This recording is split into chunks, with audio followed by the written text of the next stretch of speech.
నమస్కారం. Win TV news ప్రేక్షకులందరికీ ముందుగా పరాభవ నామ సంవత్సర ఉగాది శుభాకాంక్షలు తెలియజేస్తూ హెడ్లైన్ చూద్దాం.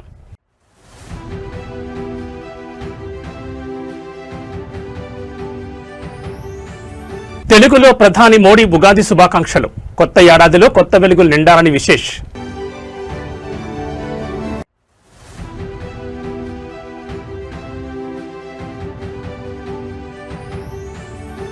ఉగాది వేళ సీఎం చంద్రబాబు ఉదాహరణ.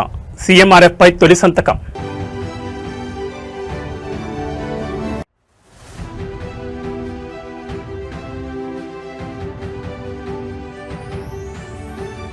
కల్వకుంట్ల కవిత కొత్త పార్టీ పేరు ఫిక్స్. రంగంలోకి తెలంగాణ ప్రజా జాగృతి.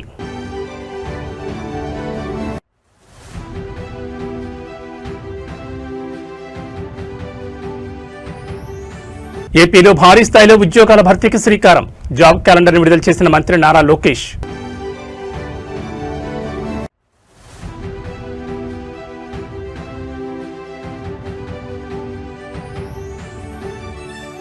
ఉగాది వేళ తిరుమలలో భక్తుల రద్దీ. సర్వదర్శనానికి 12 గంటల సమయం. ఇక వివరాలు చూస్తే పండగను ఆనందంగా జరుపుకోండి అని ప్రధాని నరేంద్ర మోడీ తెలుగు ప్రజలకు ఉగాది శుభాకాంక్షలు తెలిపారు. గురువారం ఎక్స్ వేదికగా తెలుగులో ఆయన ఉగాది విషెస్ తెలిపారు. శుభప్రదమైన ఉగాది పండుగ సందర్భంగా ప్రతి ఒక్కరికి హృదయపూర్వక శుభాకాంక్షలు. సంప్రదాయాలతో ముడిపడి ఉండడంతో పాటు కొత్త శక్తికి ఆరంభాలకు ఉగాది పండుగ ప్రతీక. నూతన సంవత్సరానికి ఉగాది నాంది పలుకుతుంది. రాబోయే సంవత్సరం ఆనందాలు, విజయాలు, ఆరోగ్యంతో నిండి ఉండాలని ప్రార్థిస్తున్నాను. తమ ఆకాంక్షలను చిత్తశుద్ధితో కొనసాగించేలా, సమాజ శ్రేయస్సుకు సానుకూలతతో దోహదపడేలా ఈ ఏడాది ప్రతి ఒక్కరిని ప్రేరేపించాలని కోరుకుంటున్నానని పేర్కొన్నారు. అలాగే తెలంగాణ ముఖ్యమంత్రి రేవంత్ రెడ్డి, ఆంధ్రప్రదేశ్ ముఖ్యమంత్రి చంద్రబాబు నాయుడు, డిప్యూటీ సీఎం పవన్ కళ్యాణ్ ప్రజలకు ఉగాది పండుగ శుభాకాంక్షలు తెలిపారు. షడ్రుచులతో జీవన తత్వాన్ని సరికొత్త ఆలోచనతో నూతన వసంతాన్ని ఆవిష్కరించే వశస్సు ఉగాది అని సీఎం రేవంత్ రెడ్డి వెల్లడించారు. ఈ నూతన సంవత్సరం అందరి జీవితాల్లో కొత్త వెలుగులు తేవాలని సీఎం చంద్రబాబు విశేష్ తెలిపారు. తెలుగు నూతన సంవత్సరం ఉగాది పండుగను పురస్కరించుకుని సీఎం చంద్రబాబు నాయుడు పేదల పట్ల తనకున్న మక్కువను చాటుకున్నారు. రాష్ట్రం ఆర్థిక ఇబ్బందుల్లో ఉన్నప్పటికీ ఆపదలో ఉన్న నిరుపేదలను ఆదుకోవడమే లక్ష్యంగా ఆయన ముఖ్యమంత్రి సహాయ నిధి దస్త్రంపై ఈ రోజు తొలి సంతకం చేశారు. దీని ద్వారా సుమారు 6,787 మంది లబ్ధిదారులకు 55.63 కోట్ల ఆర్థిక సాయాన్ని విడుదల చేస్తూ నిర్ణయం తీసుకున్నారు. పండగ పూట వేల కుటుంబాల్లో వెలుగులు నింపుతూ సీఎం తీసుకునే ఈ నిర్ణయంపై సర్వత్రా హర్షం వ్యక్తమవుతోంది. ముఖ్యమంత్రిగా బాధ్యతలు చేపట్టిన గత 21 నెలల కాలంలో చంద్రబాబు నాయుడు సీఎంఆర్ఎఫ్ ద్వారా రికార్డు స్థాయిలో 1,36,240 మందికి అండగా నిలిచారు. క్లిష్ట పరిస్థితుల్లోనూ పేదలకు మెరుగైన వైద్యం, ఇతర అవసరాల కోసం నిధుల విడుదలలో ఎక్కడా వెలికాడడం లేదు. కాగా ఉగాది పండుగను పురస్కరించుకుని ముఖ్యమంత్రికి తిరుమల తిరుపతి దేవస్థానం, విజయవాడ కనకదుర్గమ్మ ఆలయ వేద పండితులు ఆశీర్వచనాలు అందజేశారు. రాష్ట్రం సుభిక్షంగా ఉండాలని, ప్రజలందరూ సుఖ సంతోషాలతో వర్ధిల్లాలని ఈ సందర్భంగా అర్చకులు ఆకాంక్షించారు.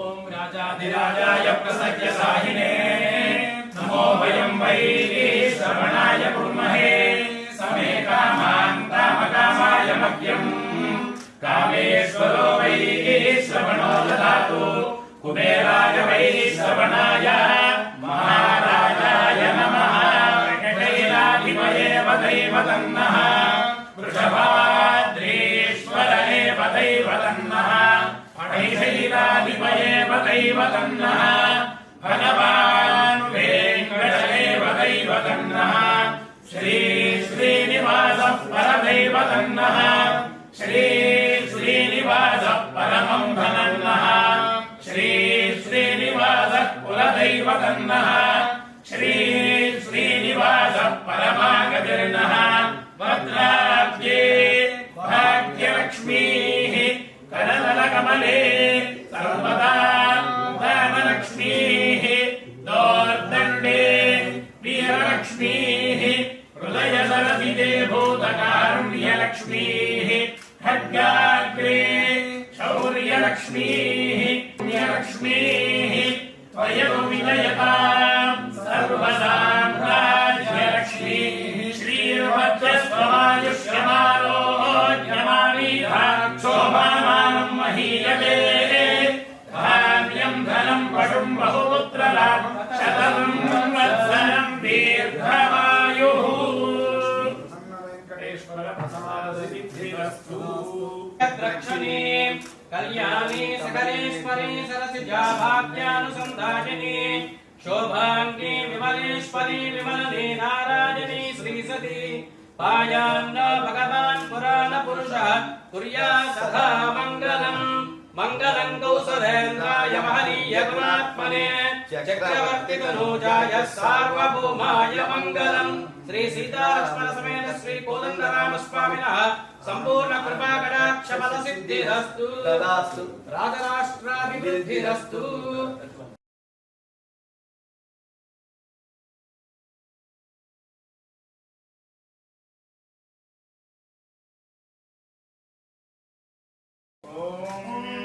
सर्वमेव सर्वको सर्वमेव तेन तेनैव सर्वको सर्वमेव तेन एव तेन तेनैव तेन आप्नोत्याप्नोति तेनैव तेन आप्नोति आप्नोति सर्वको सर्वमाप्नोत्याप्नोति सर्वं देवि सर्वशत्रुपीडा परिहार द्वारा जय जय सर्वस्वरूपे सर्वेशे सर्वशक्ति समन्विते भयेभ्यस्त्राहिनो देवि दुर्गे देवि नमोऽस्तुते शयमानं भवति शरायः पुरःशतेन्द्रियाय शिवेन्द्रिये प्रतिष्ठति नगरज्ञानिका परदेवता सिद्धिरस्तु तथास्तु पराभवनाम संवत्सर शुभाकांक्षलु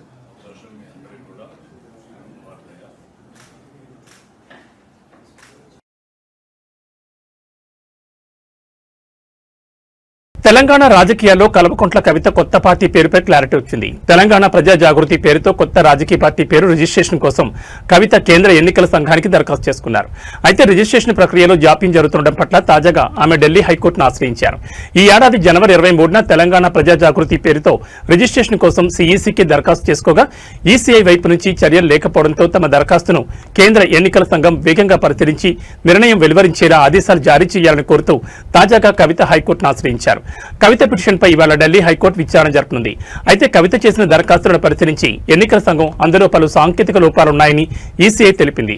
ఈ విషయాన్ని కవితకు ఫిబ్రవరి 23నే సమాచారం పంపించామని ఈసీఐ తరపు న్యాయవాది ఫిబ్రవరి 27న విచారణ సందర్భంగా ఢిల్లీ హైకోర్టుకు తెలిపినట్టు సమాచారం. అయితే ఆ రోజు కవిత తరపు ముఖ్య న్యాయవాది ఆసుపత్రిలో ఉన్నందున విచారణను వాయిదా వేయాలని కోరడంతో కేసు మార్చి 19కి వాయిదా పడిందని, ఈ మేరకు ఇవాళ మరోసారి విచారణకు రాబోతున్నట్టు తెలుస్తోంది. బీఆర్ఎస్ లో జరిగిన పరిణామాల అనంతరం సొంత రాజకీయ పార్టీ ఏర్పాటు చేయబోతున్నట్లు ఈ ఏడాది జనవరిలోనే కవిత ప్రకటించారు. ఉగాది నాటికి కొత్త పార్టీ అనౌన్స్ చేస్తారని కూడా స్పష్టం చేశారు. అయితే ఈ మేరకు కసరత్తు జరిగిన రిజిస్ట్రేషన్లో జాప్యం కారణంగా పార్టీ ప్రకటనలో జాప్యం జరిగినట్టు తెలుస్తోంది. ప్రస్తుతం జాగృతి పేరుతో కార్యక్రమాలు నిర్వహిస్తున్నప్పటికీ అది రాజకీయ పార్టీ కాకపోవడంతో అందరి దృష్టి కవిత కొత్త పార్టీపైనే ఉంది. రిజిస్ట్రేషన్ ప్రక్రియ అంతా పూర్తయి అధికారికంగా పార్టీ ప్రకటన జరిగితే తెలంగాణ రాజకీయాల్లో కొత్త పార్టీ పురుడు పోసుకుంటోంది. అయితే కవిత ఏర్పాటు చేయబోతున్న పార్టీ పేరుతో తెలంగాణ పేరు ఉండడంతో బీఆర్ఎస్ ను టార్గెట్ గా ఆమె కసరత్తు ఉండబోతుందనే చర్చ జరుగుతోంది. గతంలో తెలంగాణ రాష్ట్ర సమితిగా ఉన్న పార్టీ ఆ తర్వాత తన పేరులో తెలంగాణ పదం లేకుండా భారత రాష్ట్ర సమితిగా మార్చుకున్నారు. అప్పటి నుంచి తెలంగాణతో బీఆర్ఎస్ కు పేగుబంధం తెగిపోయిందనే విమర్శలు వస్తున్నాయి. మరి ఇప్పుడు కవిత తన పార్టీ పేరులో తెలంగాణ పేరు ఉండేలా జాగ్రత్తలు తీసుకుంటుండటంతో రాష్ట్ర రాజకీయాల్లో కవిత పార్టీ ఆసక్తిని రేపుతోంది.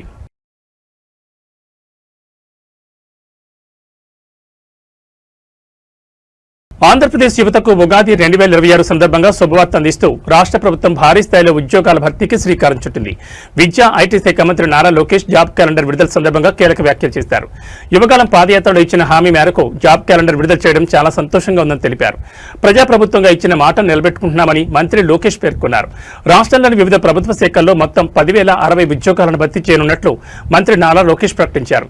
ఈ నియామకాల కోసం నోటిఫికేషన్లు ఎప్పుడు విడుదలవుతాయో, ఎన్ని పోస్టులు భర్తీ చేస్తామో స్పష్టంగా జాబ్ క్యాలెండర్లో వెల్లడించామని తెలిపారు. నిర్ణయించిన షెడ్యూల్ ప్రకారం పరీక్షలు నిర్వహించి అన్ని పోస్టులను సమయానికి భర్తీ చేస్తామని హామీ ఇచ్చారు. అభ్యర్థులకు పారదర్శకత కల్పించేందుకు సిలబస్ ను కూడా ముందుగానే ప్రకటిస్తామని మంత్రి లోకేష్ వెల్లడించారు. ఉద్యోగార్థుల నైపుణ్యం పోర్టల్లో వన్ టైం రిజిస్ట్రేషన్ చేసుకుని అన్ని అప్డేట్స్ అలర్ట్స్ పొందొచ్చని మంత్రి లోకేష్ సూచించారు. దీంతో అభ్యర్థులు ఎటువంటి సమాచారాన్ని కోల్పోకుండా సకాలంలో సిద్ధం కావడానికి అవకాశం ఉంటుందన్నారు. ఇకపై ప్రతి సంవత్సరం ఉగాది సందర్భంగా ఉద్యోగాల ప్రకటన పండుగలు నిర్వహిస్తామని తెలిపారు. యువతకు ఉపాధి అవకాశాలు కల్పించడం ప్రభుత్వ ప్రధాన లక్ష్యమని స్పష్టం చేశారు. చివరిగా రాష్ట్రంలోని ఉద్యోగార్థులందరికీ ఉగాది శుభాకాంక్షలు తెలుపుతూ పోటీ పరీక్షలకు సిద్ధం కావాలని మంత్రి సూచించారు.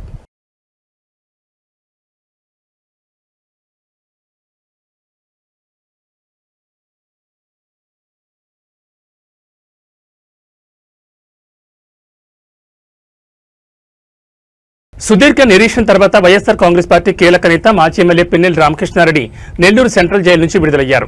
గత 98 రోజులుగా రిమాండ్లో ఉన్న ఆయనకు కోర్టు బెయిల్ మంజూరు చేయడంతో ఇవాళ జైలు నుంచి బయటకొచ్చారు. పిన్నెల్లి విడుదల సందర్భంగా నెల్లూరు సెంట్రల్ జైలు వద్ద పండగ వాతావరణం నెలకొంది. జైలు ముఖద్వారం వద్దకు భారీ సంఖ్యలో చేరుకున్న వైసీపీ నేతలు, కార్యకర్తలు మరియు ఆయన అనుచరులు పిన్నెల్లికి ఘనస్వాగతం పలికారు. గజమాలలతో పూల వర్షంతో తమ నాయకుడిపై అభిమానం చాటుకున్నారు. ముఖ్యంగా మాచర్ల నియోజకవర్గం నుండి పెద్ద ఎత్తున తరలివచ్చిన పార్టీ శ్రేణులు జై పిన్నెల్లి, జై జై పిన్నెల్లి అంటూ చేసిన నినాదాలతో జైలు పరిసర ప్రాంతాలు మారుమోగిపోయాయి. దాదాపు 3 నెలల విరామం తర్వాత తమ నాయకుడు బయటకు రావడంతో కార్యకర్తల్లో కొత్త ఉత్సాహం కనిపిస్తోంది.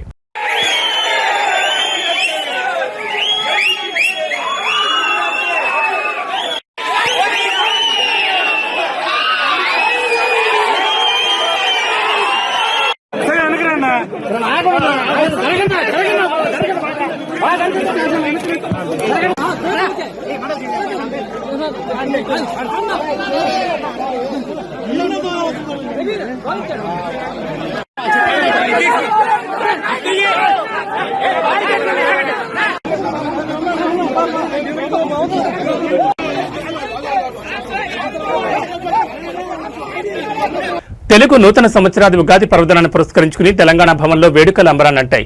బీఆర్ఎస్ పార్టీ కార్యాలయంలో ఏర్పాటు చేసిన ఈ వేడుకల్లో పండగ కళ ఉట్టిపడింది. పార్టీ వర్కింగ్ ప్రెసిడెంట్ కేటీఆర్ ఈ వేడుకల్లో పాల్గొని పార్టీ శ్రేణులకు, రాష్ట్ర ప్రజలకు ఉగాది శుభాకాంక్షలు తెలిపారు. ఈ కార్యక్రమంలో కేటీఆర్తో పాటు పార్టీకి చెందిన ముఖ్య ఎమ్మెల్యేలు, ఎమ్మెల్సీలు మరియు సీనియర్ నాయకులు పాల్గొన్నారు. వేద పండితుల మంత్రోచ్చారణల మధ్య పంచాంగ శ్రవణం నిర్వహించారు. రాబోయే కాలంలో పార్టీ భవిష్యత్తు, రాష్ట్ర పరిస్థితులపై పండితులు వివరించారు. ఈ సందర్భంగా కేటీఆర్ మాట్లాడుతూ ఉగాది పచ్చడిలోని షడ్రుచుల మాదిరిగాని జీవితంలో కష్టసుఖాలను సమానంగా స్వీకరిస్తూ ముందుకు సాగాలని పిలుపునిచ్చారు. కార్యకర్తలతో కలిసి ఆయన ఉగాది పచ్చడిని స్వీకరించి వారితో కాసేపు ముచ్చటించి ఉత్సాహాన్ని నింపారు. తెలంగాణ భవన్కు భారీగా తరలివచ్చిన కార్యకర్తలతో ఆ ప్రాంతమంతా గులాబీమయంగా మారింది. రాజకీయాలకు అతీతంగా పండుగను జరుపుకోవడం విశేషం.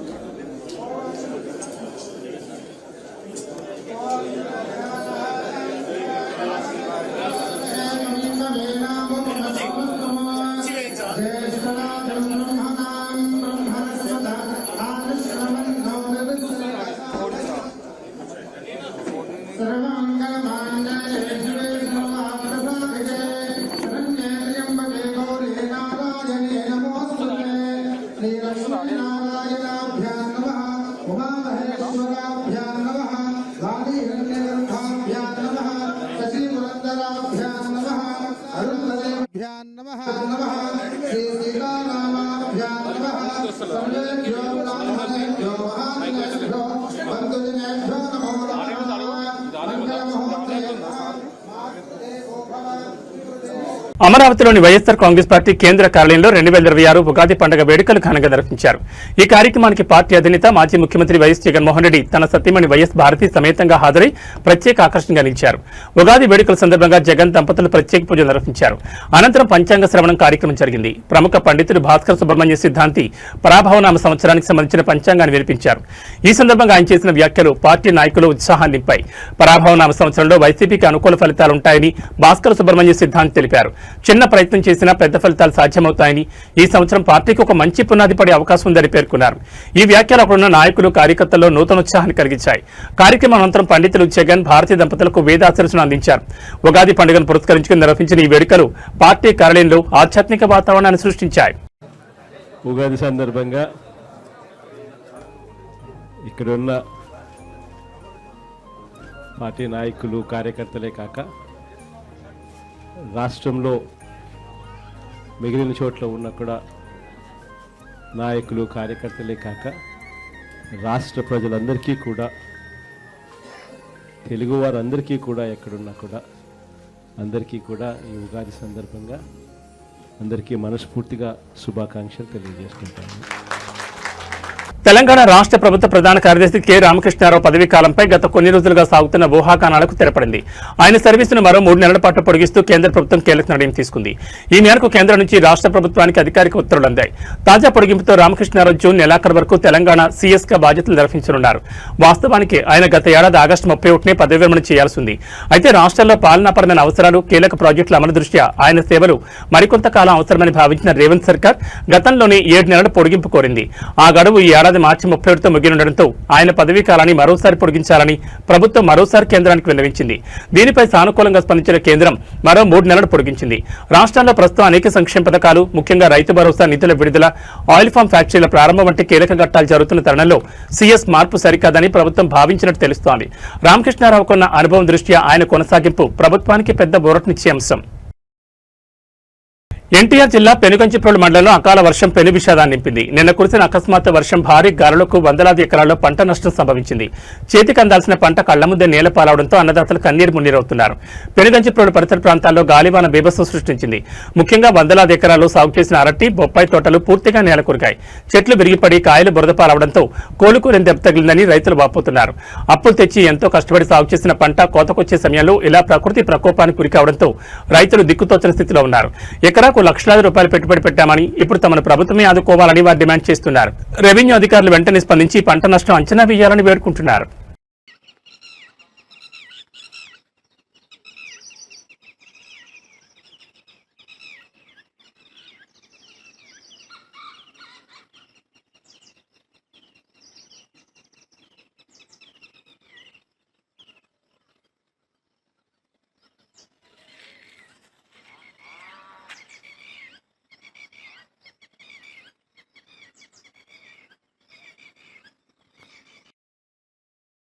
తెలుగు నూతన సంవత్సర పండుగ ఉగాది పర్వదినాన్ని పురస్కరించుకుని తిరుమల క్షేత్రం భక్తులతో కిక్కిరిసిపోయింది.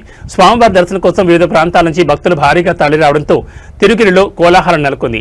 ప్రస్తుతం తిరుమలలో భక్తుల రద్దీ సాధారణం కంటే ఎక్కువగా ఉంది. టోకెన్ లేని భక్తులకు సర్వదర్శనం కోసం సుమారు 12 గంటల సమయం పడుతోంది. వైకుంఠం క్యూ కాంప్లెక్స్లోని 17 కంపార్ట్మెంట్లు భక్తులతో పూర్తిగా నిండిపోయాయి. క్యూ లైన్లో వేచి ఉన్న భక్తులకు టీటీడీ అధికారులు నిరంతరం అన్నప్రసాదాలు, పాలు, త్రాగునీరు అందిస్తున్నారు. బుధవారం నాటి స్వామివారి దర్శన మరియు ఆదాయ వివరాలను అధికారులు వెల్లడించారు. నిన్న ఒక్కరోజు 72,332 మంది భక్తులు శ్రీవారిని దర్శించుకున్నారు. భక్తులు స్వామివారికి మొక్కుల రూపంలో సమర్పించిన కానుకల ద్వారా హుండీ ఆదాయం 3.53 కోట్లు వచ్చినట్లు టీటీడీ తెలిపింది. మొక్కులు చెల్లించుకోవడానికి 21,852 మంది భక్తులు స్వామివారి తలనేలను సమర్పించారు. ఉగాది పర్వదిన సందర్భంగా ఆలయంలో ప్రత్యేక పూజలు, ఉగాది ఆస్థానం నిర్వహించనున్నారు. రద్దీ దృష్ట్యా భక్తులు సహనంతో వేచి ఉండాలని అధికారులు కోరుతున్నారు.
ఖతార్లోని ఎల్ఎన్జీ గ్యాస్ క్షేత్రంపై ఇరాన్ దాడి చేసిన తర్వాత ప్రపంచవ్యాప్తంగా పరిస్థితులు తారుమారయ్యాయి.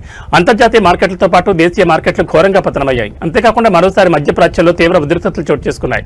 ఇలాంటి తరుణంలో బంగారం, వెండి ధరలపై తీవ్ర ప్రభావం పడుతుందని అంతా భావించారు. కానీ అందుకు భిన్నంగా ధరలు రివర్స్ అయ్యాయి. వెండి, బంగారం ధరలు దిగిరావడం మగువలకి ఇది శుభపరిణామంగానే చెప్పొచ్చు. అంతేకాదు పెళ్లిళ్ల సీజన్లో సామాన్యులకు భారీ ఊరటని చెప్పక తప్పదు. ఈ రోజు తులం బంగారంపై 2,780 రూపాయలు తగ్గగా కిలో వెండిపై 5,000 తగ్గింది. తులం గోల్డ్పై 2,780 తగ్గడం తగ్గడంతో బులియన్ మార్కెట్లో 24 క్యారెట్ల 10 గ్రాముల బంగారం ధర 1,54,640 దగ్గర ట్రేడ్ అవుతోంది. ఇక 22 క్యారెట్ల 10 గ్రాముల బంగారం ధర 2,550 రూపాయలు తగ్గడంతో 1,41,750 దగ్గర అమ్ముడవుతోంది. ఇక 18 క్యారెట్ల 10 గ్రాముల బంగారం ధరపై 2,090 రూపాయలు తగ్గడంతో 1,15,980 దగ్గర ట్రేడ్ అవుతోంది. ఈ రోజు సిల్వర్ ధర కూడా ఊరట కలిగించింది. ఈ రోజు కిలో వెండి ధరపై ఏకంగా 5,000 తగ్గడంతో బులియన్ మార్కెట్లో కిలో వెండి 2,60,60,000 దగ్గర అమ్ముడవుతోంది. హైదరాబాద్, చెన్నైలో మాత్రం కిలో వెండి ధర 2,65,000 దగ్గర ట్రేడ్ అవుతోంది. ఢిల్లీ, కోల్కతా, ముంబై, బెంగళూరులో మాత్రం కిలో వెండి ధర 2,60,60,000 దగ్గర అమ్ముడవుతోంది. అంతర్జాతీయ రాజకీయ పరిణామాలు భారతీయ స్టాక్ మార్కెట్ను కుదిపేస్తున్నాయి. ఇరాన్, ఇజ్రాయెల్ మధ్య రాజుకున్న యుద్ధ జ్వాలలు, అమెరికా జోక్యం, చమురు ధరల పెరుగుదల వంటి అంశాలు ఇన్వెస్టర్లకు కొంపముంచాయి. ఇవాళ ట్రేడింగ్ ప్రారంభం కావడమే భారీ నష్టాలతో మొదలైంది. ఇరాన్ చమురు కేంద్రాలపై దాడులు మార్కెట్ను మరింత భయపెట్టాయి. బ్రెంట్ క్రూడ్ ఆయిల్ ధర ఒక్కసారిగా $110 మార్కును దాటింది. భారత్ తన చమురు అవసరాల కోసం దిగుమతులపై ఆధారపడుతోంది. ధరల పెరుగుదల ఆర్థిక వ్యవస్థపై భారం చూపుతోంది. యుద్ధం కారణంగా రూపాయి విలువ చారిత్రాత్మక కనిష్ట స్థాయికి పడిపోయింది. ఇది దిగుమతులను మరింత ప్రియం చేస్తూ ద్రవ్యోల్బణానికి దారితీసే అవకాశాన్ని చూపుతోంది. మరోవైపు అమెరికా, జపాన్ మార్కెట్లు భారీగా నష్టపోవడంతో భారతీయ మార్కెట్లలో కూడా అమ్మకాల ఒత్తిడి పెరిగింది. దీంతో కొన్ని గంటల్లో ఇన్వెస్టర్ల సంపద దాదాపు 8 లక్షల కోట్ల ఆవిరైపోయింది. బ్యాంకింగ్, ఆటోమొబైల్, కన్జ్యూమర్ సెక్టర్ షేర్లు తీవ్రంగా దెబ్బతిన్నాయి. కేవలం డిఫెన్స్, ఆయిల్, ఎక్స్ప్లోరేషన్ షేర్లు మాత్రమే స్వల్పంగా నిలదొక్కున్నాయి. ఇవి బులెటిన్ విశేషాలు. మరో బులెటిన్లో మళ్ళీ కలుసుకుందాం. నమస్కారం.